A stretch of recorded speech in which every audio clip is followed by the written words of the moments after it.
அவங்களுடைய பருவத்தை வச்சு பெண்களை 7 பிரிவுகளாக பிரிக்கிறாங்க.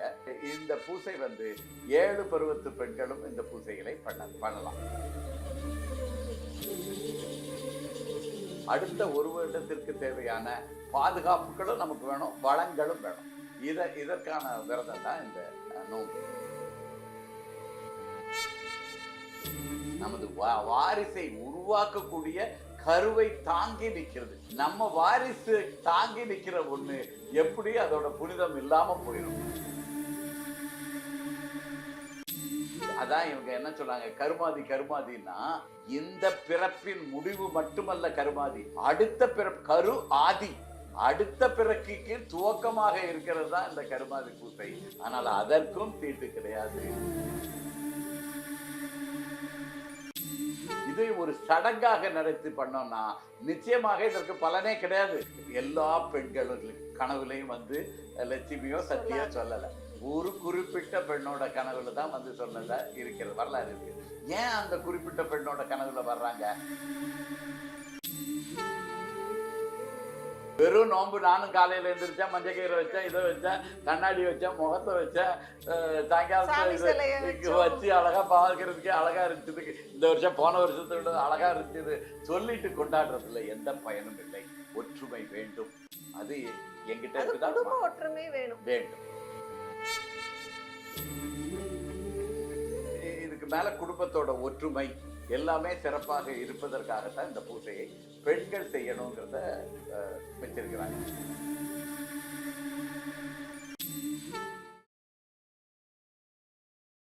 ஆச்சி மசாலா, எந்த சமையலும் ருசி தேடும் ரகசியம். 20 ரூபாய். கிங் டிவி நேயர்களுக்கு வணக்கம். இன்று நம்மோடு இணைந்திருப்பவர் இந்து வேத மறுமலர்ச்சி இயக்க தலைவர் ஐயா மூங்கிலடியார் அவர்கள். வணக்கம் ஐயா. வணக்கங்க. நல்லா இருக்கீங்களா? நல்லா இருக்கிறேங்க. வரலட்சுமி விரதம் நல்லது கொண்டாட போறோம். அதுக்கு யார் கொண்டாடலாம், அது நம்ம வழக்கமா? அதாவது வரலட்சுமி நோன்புங்கிறது முழுக்க தமிழர்களின் வழக்கம் தான். தமிழர்களோட பண்பாட்டோட இணைந்தது. வீட்டில் பெண்கள், அதாவது சத்திகள் எல்லாமே, வீட்டில் இருக்கிற குடும்பத்தில் இருக்கிற சத்திகள், சுமங்கலி பெண்கள், சுமங்கலி பெண்கள் பண்ணலாம். சித்தர் நெறியை பொறுத்தளவில் சுமங்கலி, விதவை, கணவனை இறந்தவர்கிற வேறுபாடு கிடையவே கிடையாது, சுத்தமாக கிடையாது. பெண்கள்ங்கிறவங்க திருமணம் ஆகாதவர்கள் இருக்கிறாங்க, திருமணம் ஆனவர்கள் இருக்கிறாங்க. அவங்களுடைய பருவத்தை வச்சு பெண்களை 7 பிரிவுகளாக பிரிக்கிறாங்க. இந்த பூசை 7 பருவத்து பெண்களும் இந்த பூசைகளை பண்ணலாம். திருமணத்துக்கு முன்னாடி பண்ணலாம், பின்னாடி பண்ணலாம். ஆனா கணவனை இழந்தவர்கள் அப்படிங்கிற ஒரு தனி பிரிவு கிடையவே கிடையாது. அப்படி அவங்க எதுலையும் கலந்து அப்படி ஒரு பிரிவே கிடையாது. அவர்களும் இந்த எல்லாரும் இணைந்தது தான் இந்த பூசை. குடும்பத்தில் இருக்கின்ற ஒட்டுமொத்த குடும்பத்திற்கான பாதுகாப்பிற்காக இந்த பூசை செய்யணும். அனைத்து வளங்களும் கிடைப்பதற்காக இந்த பூசைகள் செய்ய வேண்டும். இதுக்கு மேல குடும்பத்தோட ஒற்றுமை எல்லாமே சிறப்பாக இருப்பதற்காகத்தான் இந்த பூசையை பெண்கள் செய்யணுங்கிறத வச்சிருக்கிறாங்க. பெண்கள் சக்திகளை வணங்கணும். இதுல வரலட்சுமி பூசை நோன்புங்கிறது, லட்சுமிங்கிறது ஒரு செல்வத்தின் அடையாளமாக இருக்கிறதுனால அந்த பேர்ல வணங்கினாலும் அனைத்து சக்திகளும் 243 சக்திகள் இருக்கின்றன. 243 சக்திகளையும் இந்த வரலட்சுமி நோன்புல வணங்கலாம். பார்வதியை வணங்கலாம், உமையவள் பார்வதியை வணங்கலாம், சரஸ்வதி கல்விக்கு, குழந்தைகளுக்கு, கல்லூரி பள்ளிகளுக்கு செல்லக்கூடிய குழந்தைகள் சரஸ்வதியை வணங்கலாம். மற்றபடி மாரியம்மன், காளியம்மன் எல்லோரையுமே, எல்லா சக்திகளையும் வழங்கி நமக்கு அடுத்த ஒரு வருடத்திற்கு தேவையான பாதுகாப்புகளும் நமக்கு வேணும், வளங்களும் வேணும். இதற்கான விரதம் தான் இந்த நோன்பு, வரலட்சுமி நோன்பு. இது அனைவருமே கடைபிடிக்கலாம்னு சொல்லிட்டீங்க.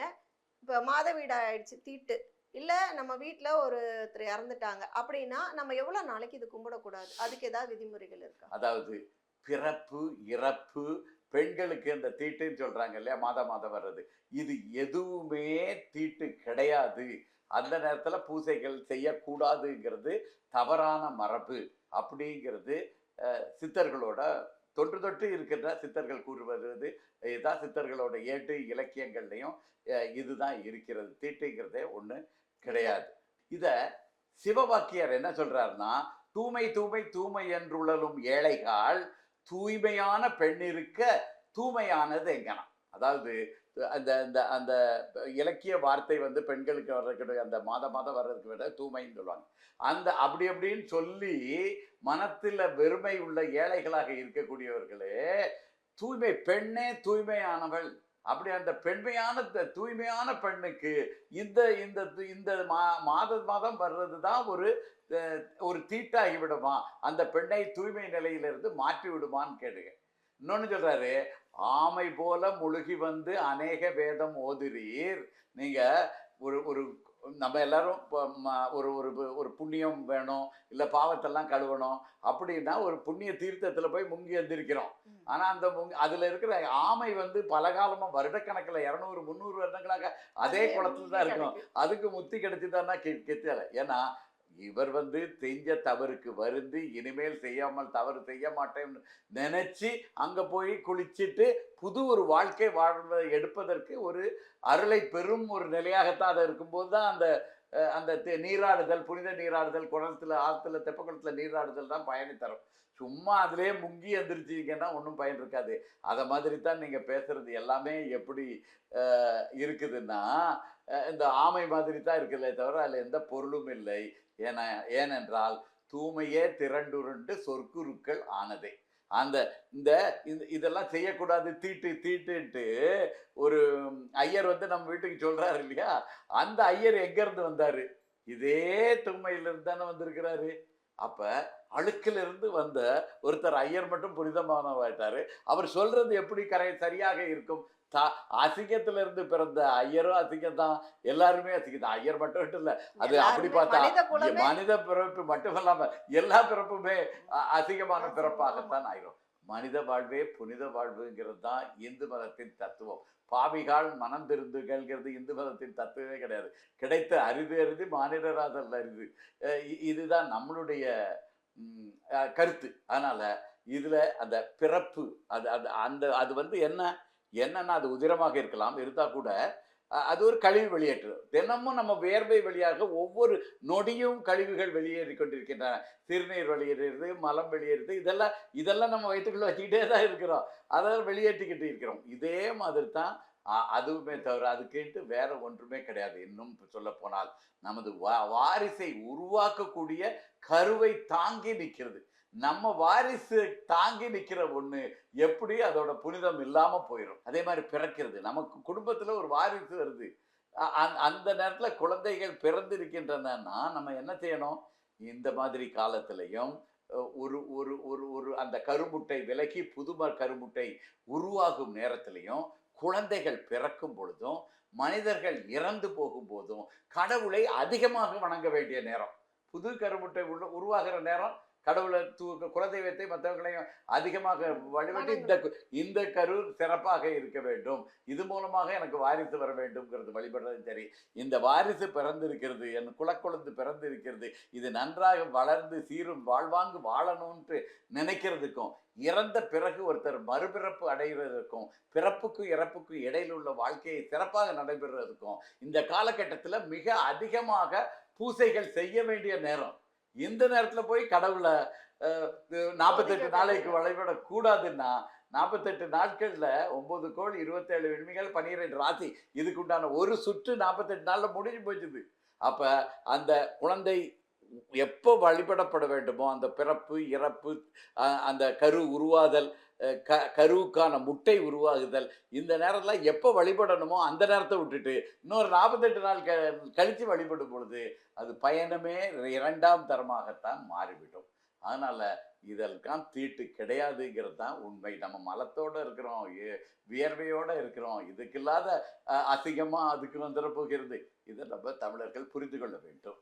முந்தியெல்லாம் பார்த்தீங்கன்னா இந்த சிவனடியார்கள் தீட்டு உத்திராட்கெல்லாம் கழட்டிடுவாங்க. இப்ப நிறைய மாற்றம் வந்திருக்கிறது. குறிப்பாக பெண்கள் அதை எந்த நேரத்திலையும் அதை கழட்டுவதில்லை, இல்லறத்தில் இருக்கும்போது கழட்டுவதில்லை, பிறப்பு வீடு இறப்பு வீடு எல்லாம் கழட்டுவதில்லை. சிவனடியார்கள் கிட்ட நல்ல மாற்றம் வந்திருக்கிறது. இந்த மாற்றம் மற்ற மக்களுக்கும் வர வேண்டும் என்பதுதான் இந்து வேத மர்மலட்சி இயக்கத்தின் விருப்பம். ஒரு மரணம் ஏற்பட்டுச்சு நம்ம குடும்பத்துல, அப்ப நம்ம அது எவ்வளவு நாள் கழிச்சு கும்பிடணும்? வரலட்சுமி நோன்பு எடுக்கிறது மரணத்துக்கு மரணம். மரணத்துக்கும் அதே தான். மரணமும் தீட்டு கிடையாது. தீட்டு அதுவும் இறந்து போற ஒருத்தர் நம்ம இறந்து போய்கிறார்னா என்ன அர்த்தம்? அவர் நமது குலதெய்வமாக குடும்ப ஆண்டவராக மாற வாய்ப்பு இருக்கிறது. இல்ல குடும்ப ஆண்டவர் குலதெய்வங்கள் துணையோடு அடுத்த பிறப்பு எடுக்க போறாரு. எங்க போய் பிறப்பு எடுக்க போறாரு? சுத்தி சுத்தி நம்ம குடும்பத்துல தான் பிறப்பு எடுக்க போறாகிறார். அப்படி இருக்கும் பொழுது மரணமும் அதான் இவங்க என்ன சொன்னாங்க, கருமாதின்னா இந்த பிறப்பின் முடிவு மட்டுமல்ல கருமாதி, அடுத்த பிறப்பு கரு ஆதி, அடுத்த பிறக்கிக்கு துவக்கமாக இருக்கிறது தான் இந்த கருமாதி பூசை. ஆனால் அதற்கும் தீட்டு கிடையாது. இதை நம்ம தெளிவாக புரிஞ்சுக்கணும். நீங்க ரெகுலரா பண்றீங்கன்னா இந்த விரதத்தை கடைபிடிக்கணும். கட்டாயமாக புதுசா செய்யறவங்களும் செய்யுங்க. அவ்வளவுதான். அந்த விரத முறைகளை எப்படி கடைபிடிக்கணும் ஐயா? இப்ப இதுல இன்னொரு முதன்மை இருக்குது. நீங்க அந்த கதையில பாத்தீங்கன்னாலே அந்த புராண வரலாற்றுல இது பவிஷ்ய புராணம்ங்கிற அந்த வடமொழியில இருந்து எடுக்கிறது. தமிழ்லையும் ஏறக்குறைய தமிழ் பெண்மணிகளோட வரலாற்றுல இதே மாதிரி கதை வரலாறு தான் சொல்லப்பட்டு இருக்கிறது. ஆனா இதுல முதன்மையானது என்னன்னா, அந்த ஒரு பெண்மணிக்கு வியாழக்கிழமை இரவுல லட்சுமி வடிவுல சக்தி வந்து சொல்றாங்க, நீங்க நாளையில இருந்து நீ சிறப்பா இந்த நாளைக்கு வெள்ளிக்கிழமை இந்த விரதம் இது. அது எப்படி இருக்குதுன்னா, ஆவணி மாதம் முழு நிலவு நாளுக்கு முந்தின வெள்ளிக்கிழமையாக இருக்கிறது. அப்ப நீ இருன்னு சொல்றாங்க. அவங்க விரதம் இருக்கிறாங்க. ஊர் மக்கள் எல்லாம் ரொம்ப அன்னைக்கு நம்பல. ஆனா அது முடிஞ்சு அந்த நோன்பு கயிறு கெட்டுன உடனேயே இவர்களது வாழ்க்கையில பெரிய மாற்றம் வந்துருது. அடுத்த வருடத்திலிருந்து எல்லாருமே கொண்டாட ஆரம்பிக்கிறார்கள். இதை வரல. இப்ப இதுல முதன்மையா அந்த நோன்பு இருக்கிறவங்க எல்லாரும் மனதுல வைக்க வேண்டியதுன்னா, இதை ஒரு சடங்காக நடத்தி பண்ணோம்னா நிச்சயமாக இதற்கு பலனே கிடையாது. எல்லா பெண்களும் கனவுலையும் லட்சுமியோ சக்தியோ சொல்லல. ஒரு குறிப்பிட்ட பெண்ணோட கனவுல தான் சொன்னதா இருக்கிற வரலாறு இருக்கு. ஏன் அந்த குறிப்பிட்ட பெண்ணோட கனவுல வர்றாங்க? நல்லார் ஒருவர் உடரேல் எல்லோரும் அவர் பொருட்டு எல்லாருக்கும் பெய்யும் மழைங்கிறது தான் இருக்குது. அவரால் எல்லாருக்கும் நன்மை கிடைச்சா கூட இந்த பெண் தேர்ந்தெடுக்கிறதுக்கு காரணம் கணவன், மனைவி, குழந்தைகள், மாமனார், மாமியார், அந்த உற்றார் உறவினர் எல்லோருக்கும் மனம் மகிழ்ச்சியாக ஒற்றுமையாக வைக்கிறதுக்கு என்னெல்லாம் வேணுமோ அவ்வளவுத்தையும் இந்த அம்மா பண்ணியிருக்கிறார்கள். அப்ப நம்ம இந்த பலன் வேணும்னா முதல்ல நம்ம குடும்பத்தை இருக்கிற ஒற்றுமையை பார்க்க வேண்டும். அன்போடும் பற்றோடும் பாசத்தோடும் குழந்தைகள்கிட்ட மட்டுமல்லாமல் மாமியார் நாத்தனார் எல்லார்கிட்டையுமே இந்த அன்போடும் பற்றோடும் பாசத்தோடும் இருக்க வேண்டும். இருந்துட்டு அதற்கு பிறகு இந்த நோன்பு இருக்கும் பொழுது எல்லா விதமான ஒற்றுமைகளும் வரும், எல்லா விதமான நன்மைகளும் கிடைக்கும், அடுத்த ஒரு வருடத்திற்கு பாதுகாப்பும் கிடைக்கும். இதுல முதன்மையா நம்ம கும்பிட வேண்டியது வெறும் சக்திகள் மட்டுமல்லாம குடும்ப ஆண்டவர் குலதெய்வம். ஏன்னா எவ்வளவுதான் செல்வம் வந்தாலும் இந்த குடும்பத்துல ஒற்றுமை நிம்மதிங்கிறது இல்லைன்னா அவ்வளவு செல்வங்கள் இருந்தும் முழுமையான நிம்மதியோ பலனோ மகிழ்ச்சியோ அந்த குடும்பத்தாரால் அனுபவிக்கவே முடியாது. குலதெய்வம் வழிவிட்டால் தான் எல்லாம் செய்ய முடியும். அது குடும்ப ஒற்றுமைக்கு. அப்ப இந்த அம்மா குடும்ப ஒற்றுமைக்காக முழுக்க பாடுபவராக இருக்கலாம். இந்த காலத்துல எல்லாம் மாமனார் மருமகள் தகராறுகிறது இந்த காலத்துல இல்ல, எந்த காலத்திலயும் இருந்து கொண்டு தான் இருக்கிறது. பழைய தலைமுறையில பாட்டி காலத்திலேயே இருந்துதான் இருக்குது. அப்பெல்லாம் அது வழியாக ஏற்றுக்கொள்ளப்பட்டு வந்தது. எங்க மாமியார் எனக்கு செஞ்சாங்க, நான் உனக்கு செய்வேன், நீ இப்போ ஒழுங்கா பின்பற்றிட்டு உனக்கு மருமகம் வரும்போது நீ பாத்துக்க. இந்த மாதிரியான இதுதான் ரொம்ப நாளாகவே இருந்து வந்து இருக்கிறது. அதாவது பண்டை தமிழர் வரலாற்றுல இது மாதிரி கிடையாது. முழுக்க சங்ககால பாடல்கள் காலத்துல உள்ளதெல்லாம் காதல் திருமணங்கள் தான். 100% காதல் திருமணம் தான். இந்த காதல் திருமணத்துல இல்ல ஏதாவது 1-2 தான் அப்பப்ப இந்த ஏற்பாடு செய்கின்ற திருமணமாக இருக்கும். அப்பெல்லாம் அந்த குடும்பத்தின் ஒற்றுமை எல்லாம் சிறப்பா இருக்குது. எப்ப தமிழ்ச்சங்கம் வீழ்ந்து களப்பிரர்கள் ஆட்சியில தான் இந்த மாறுதல்கள், வேறுபாடுகள், மாமனார் மாமியார் வேற, இது வேற, அது வேற. அந்த காலத்துல எல்லாம் எப்படி நமது குழந்தை வாரிசை பெற்றுத்தரப்போகிற ஒரு வந்திருக்கிறார்னா அவ மருமகள் தான்.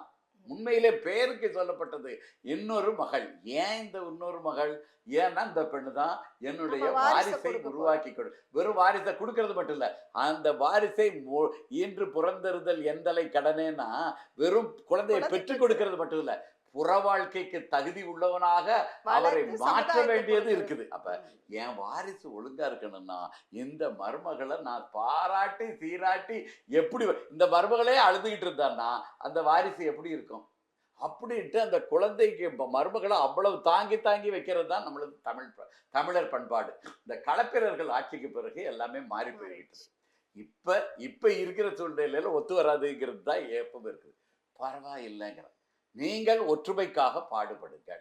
அப்படி பாடுபட்டு இந்த விரதம் இருந்தீங்கன்னா அது கூட சக்தியை வழிபடுங்கள். குடும்ப ஆண்டவர்கள் குலதெய்வத்தை பாடுங்க.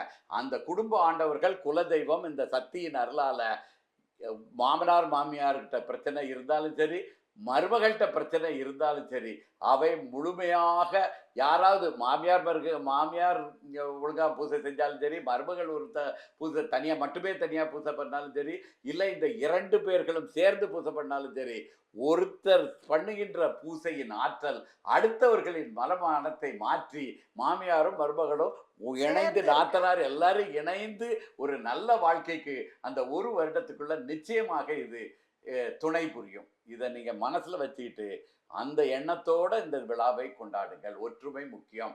அது அந்த வரலட்சுமி நோம்புக்கு முன்னாடியே அந்த ஒற்றுமை முக்கியம்.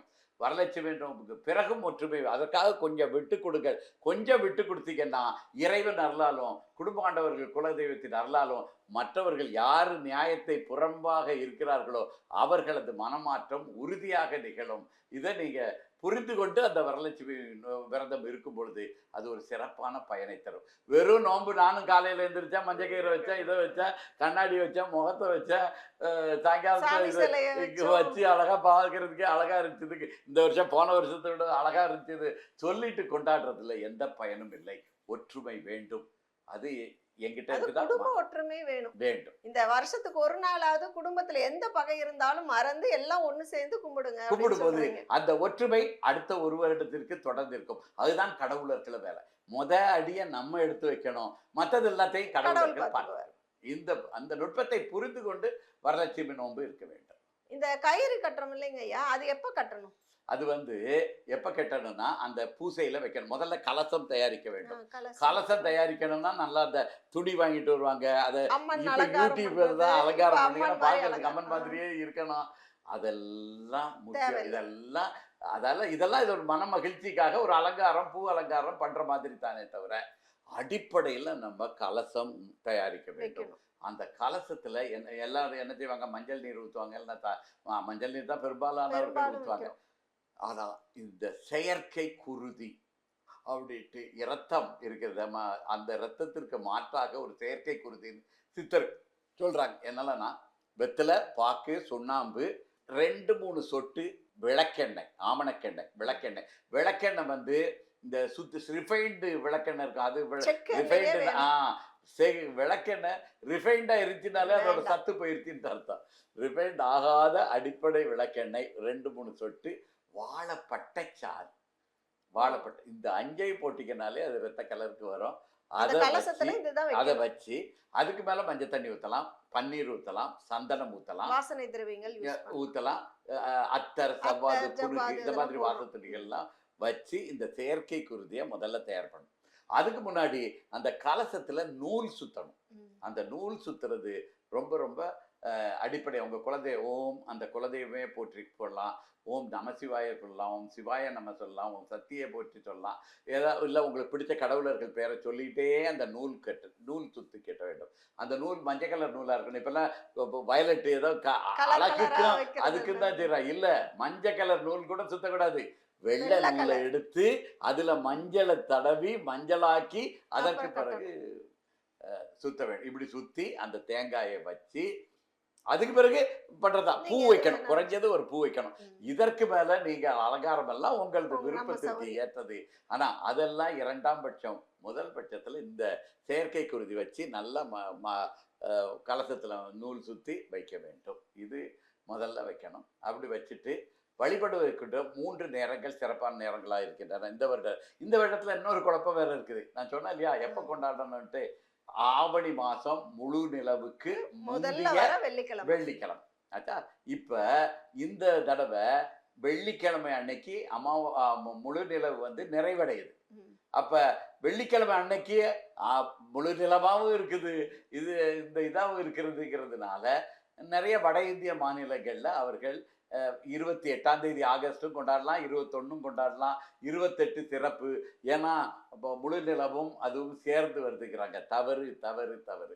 வட இந்தியர்கள் எப்பவுமே பெரும்பாலான முறைகளை அவங்க தவறாத்தான் பின்பற்றுவாங்க. ஏன்னா பஞ்சாங்கம்ங்கிறது தமிழர்களின் தமிழ்ல முறை. தான் இருக்கு. இங்கதான் அது முறையான பஞ்சாங்கங்களும் பழக்க வழக்கங்களும் இருக்கின்றன. இன்னும் சொல்ல போனா தமிழ்நாட்டுல அந்த காலத்துல ஒவ்வொரு கோயிலுக்கும் தனி பஞ்சாங்கம் வச்சிருப்பாங்க, விழாக்கால பஞ்சாங்கம்ட்டு. ஏன்னா இந்த நல்ல நேரம், ராகு காலம், யமகண்டம், குளிகை, இது எல்லாமே லோக்கல் டைமத்தை பொறுத்தது. நமக்கு இப்போ மணி இப்போ வந்து மணி 3:45ன்னு வச்சுக்கிட்டுக்கலாம். இது வந்து சென்னையில் 3:45 சென்னையில் 3:45 இல்லை, இந்தியா முழுசுக்கு 3:45. அப்படின்னா அலகாபாத் வழியாக ஒரு தீர்க்கரேகை ஓடுது.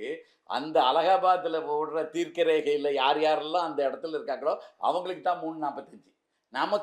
நம்ம இதுக்கு கொஞ்சம் கிழக்கே இருக்கிறதுனால நமக்கு கொஞ்சம் முன்னாடியே நேரம் வந்துடும். இப்போ நமக்கு வந்து 3:45க்கு சில நிமிடங்கள் தள்ளி நம்மளோட இப்போ நேரம் இருக்கும். அப்போ ஒவ்வொரு ஊரும், மதுரைங்கிறதுக்கு தனியாக லோக்கல் டைம் இருக்கிறது.